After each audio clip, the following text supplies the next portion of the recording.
Hello friends, welcome to my channel.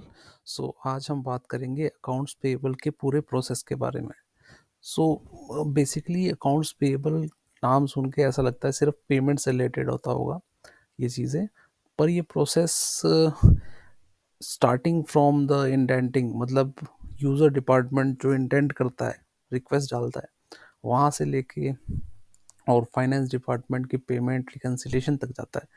तो initially मैंने एक पीपीटी बनाई है इसके रिगार्डिंग। तो बेसिकली एक ओवरव्यू देने के लिए कि इसमें होता क्या है, कहाँ से स्टार्ट होता है और कहाँ तक जाता है, बीच के क्या क्या स्टेप होते हैं। तो सबसे पहले जो इसका स्टार्टिंग होती है वो होती है indenting. The process starts with the user department.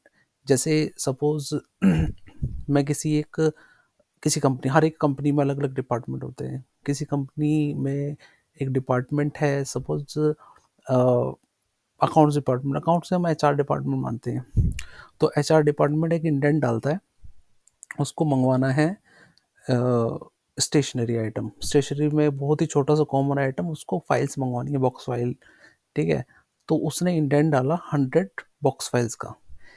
तो वो इंडेंट जब डलेगा, वो डलेगा सॉफ्टवेयर में। अब सपोज कोई किसी कंपनी में कोई सा भी सॉफ्टवेयर यूज़ हो रहा हो, आजकल ईआरपी चलते हैं, बड़ी कंपनी हुई सैप, हाना, राइट, और नेविजन चलता है, कहीं एक्सेप्टा चलता है। तो कई कंपनीज अपने खुद के सॉफ्टवेयर डेवलप कराते हैं, कस्टमाइज कराते हैं। सो इंटेंट डलेगा, उसके बाद जो एचओडी होता है, डिपार्टमेंट का हेड है, वो उसको अप्रूव करता है। ये सेकंड स्टेप है। पहला स्टेप है जो ज़रूरत है यूज़र डिपार्टमेंट को, वो उसको इंडेंट क्रिएट करता है। एक तरह की परचेज रिक्विजिशन होती है, रिक्वेस्ट डालता है परचेज की। ठीक है। सेकंड स्टेप में जो डिपार्टमेंट का हेड होता है, सपोज ये मैंने एग्जांपल दिया एचआर डिपार्टमेंट, तो एचआर डिपार्टमेंट के किसी यूजर ने डाला, फिर उसका एचओडी देखता है कि ये मतलब ज़रूरत है कि नहीं है, तो उसको ऑथोराइज करता है सिस्टम में। यूज़र डिपार्टमेंट ने रिक्वेस्ट डाली, वो रिक्वेस्ट ऑटोमेटिकली जैसे ही जो डिपार्टमेंट का हेड होगा, जिसके पास उसके लॉगिन पे वो दिखाई देगी कि ये रिक्वेस्ट आई है, उस रिक्वेस्ट को एचओडी अप्रूव करता है। ठीक है। एचओडी के अप्रूव होने के बाद परचेज डिपार्टमेंट के पास वो रिक्वेस्ट जाएगी।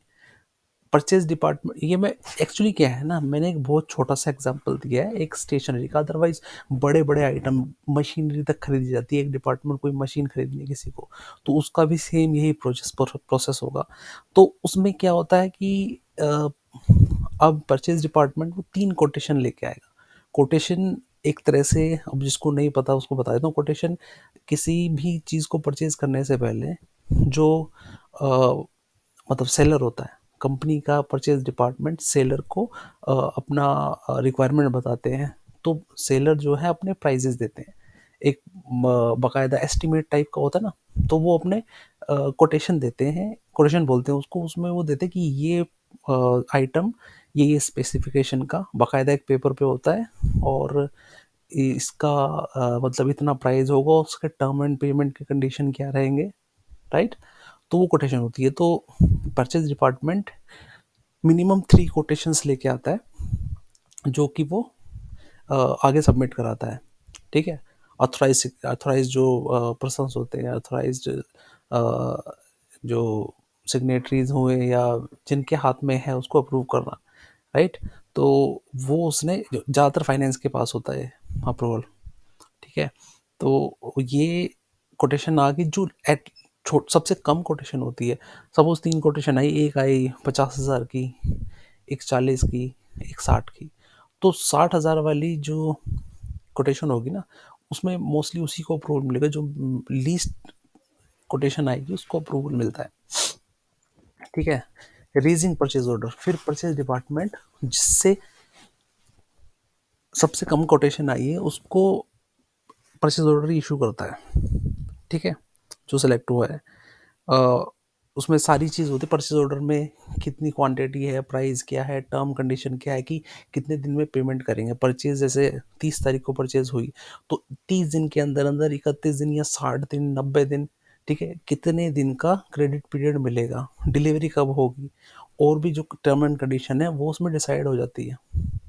फिर इससे अगला स्टेप क्या होगा, परचेज ऑर्डर गया, फिर उसके बाद मटेरियल की डिलीवरी होगी, जो सेलर होगा मटेरियल की डिलीवरी कराएगा पर्टिकुलर जिस स्टेट पे कराता है, करानी होगी उसे, ठीक है, जैसे गुड्स अवेलेबल होंगे। तो जब प्रीमाइस में आएगा वो गुड्स, सामान आएगा, तो गेट पे उसकी गेट एंट्री होगी। गेट पे सपोज जो गेट इंचार्ज रहेगा वो मटेरियल रिसीव करेगा, और जो इनवॉइस रहता है उस पर स्टैम्प मारेगा काउंट करके कि कितना सामान आया है। गेट एंट्री होने के बाद स्टैंप लग जाएगी उस पर, फिर उसके बाद उस पर उसका जीआरएन बनेगा, स्टोर डिपार्टमेंट में जाता है मटेरियल, गेट से सीधा स्टोर डिपार्टमेंट में जाएगा, और वहाँ पर उसका जीआरएन बनेगा। जीआरएन मतलब गुड रिसीट नोट, वो सिस्टम में बनेगा।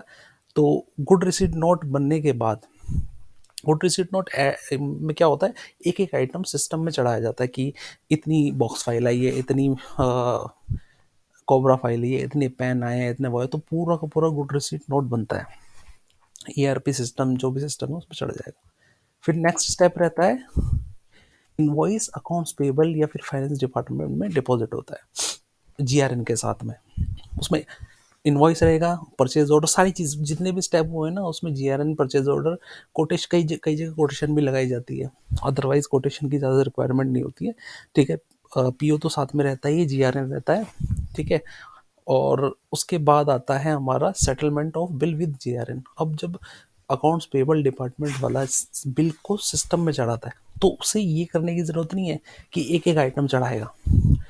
जैसे ही वो जो इनवॉइस होता है उसके पीछे जीआरएन नंबर होती है, तो उस जीआरएन नंबर खोलेगा, वो सिस्टम में जीआरएन नंबर डालेगा, उसके सामने सारी की सारी पूरी जीआरएन आ गई, उसमें बिल में जो वो होंगे, जितने भी आइटम होंगे वो जीआरएन में दिखाई देंगे।